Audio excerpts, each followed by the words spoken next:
بالله من الشيطان الرجيم بسم الله الرحمن الرحيم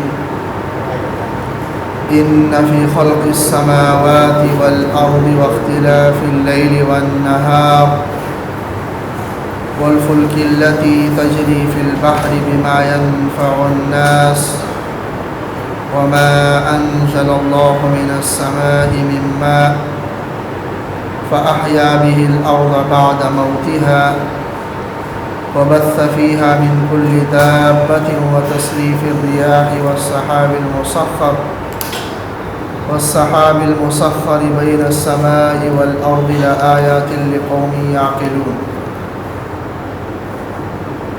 اس سے پہلی آیت میں اللہ تبارک و تعالیٰ نے یہ ارشاد فرمایا تھا کہ معبود ایک ہی ہے جو کہ اللہ، اور اس کے علاوہ کوئی معبود نہیں۔ اس آیت میں تمام انسانوں کو یہ دعوت فکر دی گئی ہے کہ اس کائنات میں تھوڑے سے غور و فکر کے بعد انسان خود یہ ماننے پر مجبور ہو سکتا ہے کہ ایسا عظیم نظام چلانا اور کائنات کا یہ سلسلہ اس طرح مربوط طریقے سے چلنا، منظم طریقے سے چلنا، یہ صرف ایک ذات ہی سے ممکن ہو سکتا ہے، اور ایسا نہیں ہو سکتا کہ بہت سارے معبود ہوں اور بہت سارے خدا ہوں جو اس نظام کو چلا رہے ہوں۔ لو کان فیہما آلہۃ الا اللہ لفسدتا، کہ اگر اللہ کے علاوہ کوئی اور بھی ہوتا، اس کائنات کا مالک اور کوئی اور معبود بھی ہوتا، تو کائنات کا نظام درہم برہم ہو جاتا۔ ایک رب کہتا کہ آج سورج مغرب سے نکلنا ہے، دوسرا کہتا کہ مشرق سے نکلنا ہے، ایک کہتا کہ رات ابھی نہیں ہونی چاہیے، دوسرا کہتا کہ ابھی ہونی چاہیے۔ پورا نظام درہم برہم ہوتا۔ تو نظام درہم برہم نہیں ہے، ایک منظم طریقے سے یہ نظام چل رہا ہے۔ رات اپنے مقررہ وقت پر آتی ہے، دن اپنے مقررہ وقت پر آتا ہے، اور بارش ایک خاص ترتیب کے ساتھ آتی ہے۔ اس طرح نہیں آتی کہ سیلاب کی طرح برسے کہ نہ انسان اس کو برداشت کر سکے، نہ جانور اس کو برداشت کر سکے، نہ زمین اس کو برداشت کر سکے، بلکہ ایک خاص مقدار میں یہ بارش برستی ہے۔ ہوائیں ایک منظم طریقے سے چل رہی ہیں۔ تو یہ نظام اتنا منظم طریقے سے چل رہا ہے، تو یہ ہمیں یہ بتا رہا ہے کہ اللہ ایک ہے، اور پھر یہ ہمیں بتا رہا ہے کہ اللہ تبارک و تعالی بہت قدرت والے ہیں، کہ اللہ تبارک و تعالی آسمان سے بارش برسا رہا ہے، اور اس بارش کے ذریعے سے اللہ تبارک و تعالی انسان، جنات، چرند پرند، تمام مخلوقات کو اس بارش کے ذریعے سے سیراب کر رہا ہے، اور اس بارش کے پانی کو زمین میں اسٹور کرنے کا نظام بھی اللہ تبارک و تعالی کا بڑا عظیم الشان۔ اگر یہ انسانوں کے سپرد ہوتا کہ ہاں بارش ہم نے برسا دی، اسٹور تم نے کرنا ہے، تو انسان کیسے اس پانی کو اسٹور کرتا، کس طرح سے اس کو اپنے لیے جمع کرتا، اور بڑے مشکلات ہوتے انسان کے لیے۔ لیکن اللہ تعالیٰ نے ایسا نظام بنایا کہ اس پانی کو کہیں پر تالابوں کی صورت میں، حوض کی صورت میں، نہروں کی صورت میں،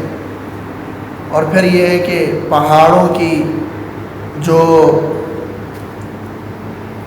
زمین کے اندر جو بنیادیں ہیں، جو جڑیں ہیں، ان پہاڑوں کی جڑوں کے ذریعے سے پانی کو زمین کے اندر جذب کر دیا، اور پھر اس پانی کو پورے زمین میں ایسا پھیلا دیا ایک منظم طریقے سے کہ انسان جہاں پر بھی کھودے اس کو پانی مل سکتا ہے۔ تو یہ اللہ تبارک و تعالیٰ کا ایک نظام ہے۔ کشتیوں کا دیکھ لیں کہ آج کل تو چلیں کوئی نئی مشینری ایجاد ہوئی ہے، لیکن زمانے قدیم سے جب یہ مشینریوں کا وجود نہیں تھا تو یہ کشتیاں سمندر پہ چل رہی ہے، ایک مائع چیز ہے پانی، بجائے اس کے کہ اس میں ڈوب جائے یہ اس پر چل رہی ہے، اور اللہ تعالیٰ پھر ہوائیں اس کے مطابق چلاتے ہیں اللہ تبارک و تعالیٰ، جس کی ہواؤں کی دوش پر یہ کشتیاں انسان کو منزل تک پہنچاتی ہیں۔ اللہ تعالیٰ فرما رہے ہیں کہ یہ کشتیاں ہیں اور یہ سامان کو ایک جگہ سے دوسری جگہ لے جاتی ہے، کہ ان کشتیوں کے ذریعے سے انسان کے کتنے مفاد وابستہ ہے کہ ایک جگہ کا سامان دوسری جگہ سپلائی ہو رہا، اور کتنے قسم کے سامان ایک جگہ سے دوسری جگہ سپلائی ہوتی، رات اور دن کا آنا جانا ایک ترتیب کے ساتھ۔ یہ ساری چیزیں ایسی ہیں کہ ان میں انسان اگر غور کر لے تو اللہ کی قدرت کا وہ قائل ہو جاتا ہے۔ اسی لیے علماء فرماتے ہیں کہ اگر کوئی رسول دنیا میں نہ آتا پھر بھی انسان اپنی عقل کے ذریعے سے یہ فیصلہ کرتا کہ ہاں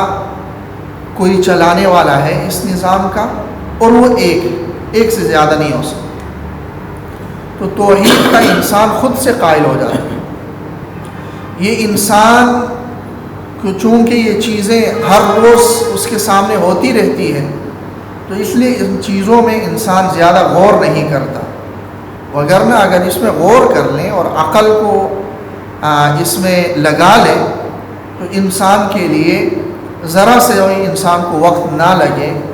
کہ وہ اللہ تبارک و تعالیٰ کی وحدانیت کا قائل ہو جائے۔ تو ان فی خلق السماوات والارض، یقیناً آسمانوں کے پیدا کرنے میں، والارض اور زمین کے پیدا کرنے میں، واختلاف اللیل والنہار، دن اور رات کے مسلسل آنے جانے میں، والفلک التی تجری فی البحر بما ينفع الناس، اور ان کشتیوں میں جو سمندر میں لے کے چلتی ہے ان سامان کو جو لوگوں کے لیے نفع مند ہے، لوگوں کے نفع کی چیزوں کو لے کر جو کشتیاں چل رہی ہیں، وما انزل اللہ من السماء من ماء، اور اس پانی میں جو اللہ تبارک و تعالیٰ نے آسمان سے اتارا، فاحیا بہ الارض بعد موتها، اور اس پانی کے ذریعے سے اللہ نے زمین کو زندہ کر دیا اس کے موت کے بعد، کہ زمین مردہ ہو چکی ہوتی ہے اور اس پانی کی وجہ سے اس زمین کے اندر سبزہ اگتا ہے، اور اس زمین پر رہنے والے انسان، جانور اور ہر قسم کے جاندار اس پانی کے ذریعے سے زندگی پاتے ہیں۔ تو ان میں